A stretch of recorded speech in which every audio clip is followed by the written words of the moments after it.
is Daniele Kihlgren, Elof. Since I was quite, at the time of the university, I always see something that it's very much an Italian problem. We have what I believe, or I was told once upon a time, 1/3 of the historical heritage under UNESCO supervision.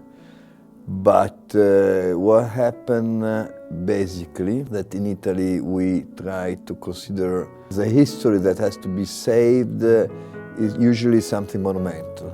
So it's something that comes up from the palace of the Renaissance, of the Baroque, and even, of course, the testimony of our, the Roman age.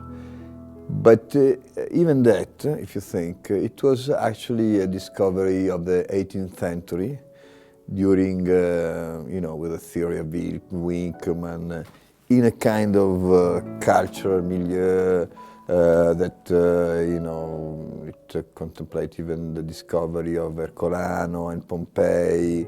So today there is another part of Italy that has never been subjected to kind of preservation, has always been neglected, is a more poor historical heritage. And in this very place, the Sassi di Matera, this is a stereotypes of this kind of patrimony. Matera, not so strangely, is under UNESCO supervision, but because it's unique. Because what UNESCO tried to achieve is not the monumental aspect of an historical heritage, but is the unicity. But this place is important because we tried to make a conservative restoration, where when I arrived there was one hotel.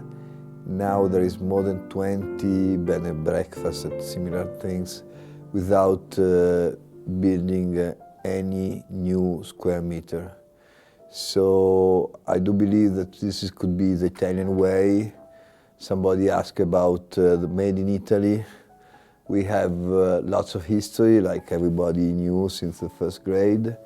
And there is something, a kind of history that always has been neglected since the first grade.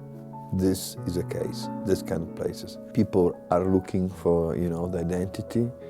And it's a characteristic, is an adjective that is lost in many places, from New York to Rome to, And so today in those places where a kind of terra incognita, hic sunt leones, that we still can find the real Italy that has disappeared.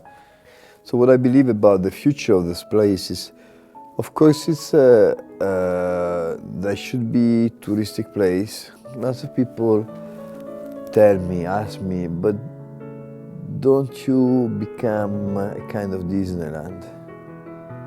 This is a wrong question, because when you preserve the Colosseum, nobody asks you that.